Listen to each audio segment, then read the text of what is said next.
میرا نام آسیہ ہے اور میری عمر تقریباً 16 سال ہے۔ میری جوانی عروج پر تھی۔ میرے ماں باپ نے میری شادی جلدی کر دی تھی۔ میرے شوہر کا نام عادل ہے اور میں ایک ہاؤس وائف ہوں۔ سب لوگ مجھ سے بہت پیار کرتے ہیں کیونکہ میں گھر میں ابھی بھی سب سے چھوٹی ہوں۔ شادی کے بعد ہم علیحدہ گھر میں شفٹ ہو چکے ہیں۔ میرے شوہر کا ایک بھائی ہے یعنی میرا دیور، جس کی عمر تقریباً 14 سال ہے۔ میرا دیور ماں باپ کے ساتھ رہتا تھا۔ میں اور میرا شوہر ایک الگ گھر میں شفٹ ہو چکے تھے۔ میرے شوہر ایک فیکٹری میں کام کرتے تھے جو صبح کو جاتے اور شام کو واپس گھر لوٹتے۔ یہ کہانی 5 مہینے پرانی ہے جب میں گھر پر اکیلی تھی اور میرا شوہر فیکٹری گیا ہوا تھا۔ جب سے ہم الگ گھر میں شفٹ ہوئے تھے میرا دل بالکل بھی نہیں لگتا تھا، کیونکہ نہ تو یہاں کوئی مجھ سے بات کرنے والا تھا اور نہ ہی کوئی مجھ سے میرا حال پوچھتا۔ سارا دن ایسے ہی گزر جاتا اور پھر رات کو میرا شوہر گھر آتا تو وہ آ کر سو جاتا۔ مجھے میری زندگی بہت عجیب سی لگنے لگی تھی۔ مجھے ایسا لگنے لگا تھا جیسے میرا شوہر مجھے ٹھیک سے ٹائم نہیں دیتا۔ میں اپنی اس زندگی سے بور ہو چکی تھی۔ میری شادی کو ابھی کچھ ہی دن ہوئے تھے، اس لیے ہمارے پاس کوئی اولاد نہیں تھی جس سے میں دل لگا لیتی۔ پھر میں سوچنے لگی کہ میں بھی کوئی جاب شروع کر دیتی ہوں۔ ابھی میں سوچ ہی رہی تھی، دروازے پر دستک ہوئی۔ میں دروازہ کھڑکتے ہی بوکھلا گئی، کیونکہ میں سوچنے لگی کہ ہمارے گھر یہاں کون آ سکتا ہے، یہاں تو ہمیں کوئی جانتا تک نہیں۔ پھر میں اٹھی اور دروازہ کھولنے کے لیے چلی گئی۔ میں سہمی ہوئی تھی کہ اس وقت کون آ سکتا ہے۔ پھر میں نے ہمت کی اور دروازہ کھول دیا۔ میں یہ دیکھ کر حیران رہ گئی کہ سامنے میرا دیور کھڑا تھا۔ اسے دیکھ کر میں بہت حیران ہو گئی کیونکہ وہ مجھے بغیر بتائے آیا تھا۔ میں نے اپنے دیور سے پوچھا کہ تم بنا بتائے کیوں آئے ہو؟ وہ کہنے لگا، کیا تم مجھے اندر آنے کا نہیں کہو گی؟ میں نے کہا، کیوں نہیں، آ جاؤ اندر، آ جاؤ، بیٹھ جاؤ۔ اس نے اپنے بائک کو لاک کر دیا اور میرے ساتھ اندر آ گیا۔ میں نے اسے اپنے کمرے میں بٹھایا اور اس کے لیے چائے بنانے لگی۔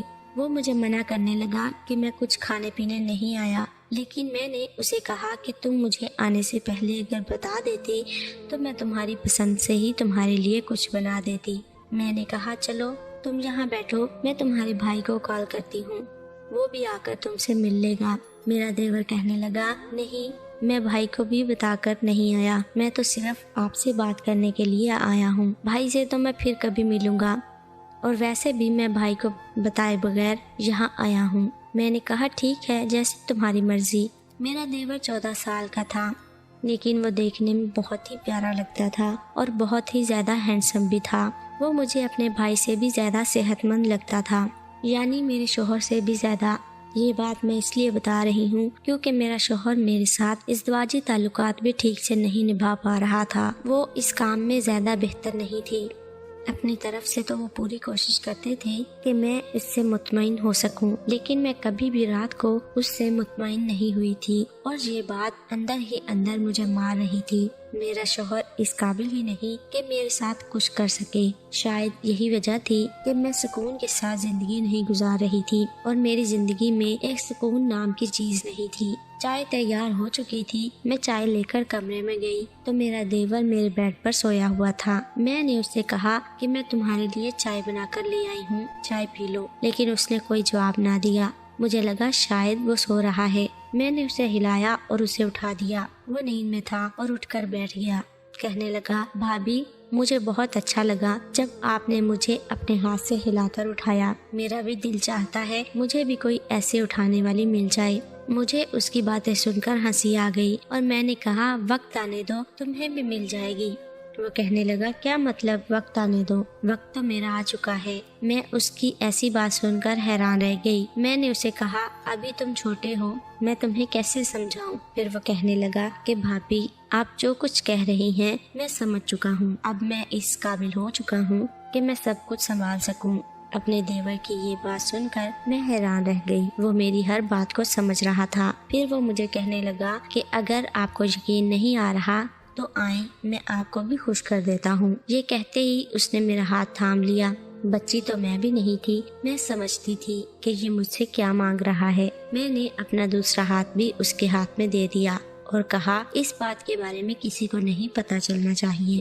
اگر یہ بات تمہارے بھائی تک پہنچ گئی تو وہ مجھے اپنے گھر سے نکال دیں گے۔ میرا دیور کہنے لگا، آپ اس بات کی فکر نہ کریں، میں یہ بات کسی سے نہیں کہوں گا۔ یہ کہتے ہی وہ مجھ پر ٹوٹ پڑا جیسے صدیوں سے پیاسا ہو۔ میں خود بہت ہی زیادہ عرصے سے پیاسی تھی، میں بھی اس پر ٹوٹ چکی تھی۔ میں نے اس کو لباس کی قید سے آزاد کر دیا تھا۔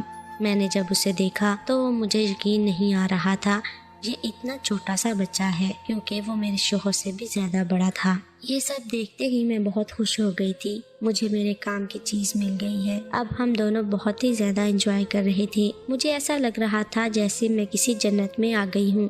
میرے دیور نے مجھے سارے دن سکون دیا۔ میں تو خود برسوں سے یہی چاہتی تھی کہ میرا دیور میرے سے باتیں کرے اور مجھ سے یہ سب کرے، لیکن میں اس بات سے ڈرتی تھی کہ کہیں میرے شوہر کو یہ پتہ نہ چل جائے۔ آج یہ سب کچھ اس نے مجھے خود سے ہی کہہ دیا تھا اور مجھے بہت زیادہ خوشی مل رہی تھی۔ مجھے میری زندگی کا مقصد مل گیا تھا۔ 4 گھنٹے تک اس نے مجھے اپنی باہوں میں سموئے رکھا۔ اس نے مجھے اتنا سکون دے دیا تھا کہ مجھے کسی بھی بات کی فکر نہیں تھی۔ اب میں بھی اس کے ساتھ بہت فرینڈلی باتیں کرنے لگی تھی۔ میں یہ موقع اپنے ہاتھ سے جانے نہیں دیتی تھی۔ اس دن میں نے اپنے دیور سے کہا، پلیز تم ایسے ہی وقت نکال کر میرے گھر آ جایا کرو۔ میں اتنی زیادہ خوش ہو چکی تھی کہ میں نے اس سے 5000 روپے دیے اور کہا، تم اس کی شاپنگ کر لینا۔ اب میرے شوہر کے آنے کا وقت ہو رہا تھا۔ میں نے اپنے دیور سے کہا، اب تمہارے بھائی آنے والے ہیں، جاؤ اور جلدی کرو، اپنے گھر چلے جاؤ۔ اس نے مجھے میرے سر پر پیار کیا اور گھر کے لیے روانہ ہو گیا۔ اب میرا موڈ بالکل فری ہو چکا تھا۔ شام ہوئی تو میرا شوہر گھر آیا۔ میں نے انہیں کھانا گرم کر کے دیا۔ کھانا کھا کر وہ میرے ساتھ ہی لیٹ گئے۔ ساتھ ساتھ وہ ڈرامہ بھی دیکھ رہے تھے اور ساتھ ساتھ اپنی خواہش پوری کر رہے تھے، لیکن میری تو خواہش پہلے ہی پوری ہو چکی تھی۔ میں بھی آرام سے سو گئی۔ اب جب کبھی بھی میرے دیور کو وقت ملتا ہے وہ میرے گھر آ جاتا ہے اور میرے ساتھ خوب انجوائے کرتا ہے۔ جتنی میری زندگی پہلے بور محسوس ہو رہی تھی، اب میں اتنی ہی زیادہ خوشی سے زندگی گزار رہی ہوں۔ اب میرا دیور بھی مجھ سے خوش رہنے لگا اور میرا شوہر بھی، کیونکہ اب میں اپنے شوہر سے کسی بھی بات کا گیلہ نہیں کرتی تھی۔ اب جیسے ہی ہو سکتا ہے میں ان کے ساتھ تعاون کرتی ہوں اور اس کام کی وجہ سے انہیں کبھی بھی شرمندہ نہیں کرتی۔ یوں ہم سب ہنسی خوشی رہنے لگے۔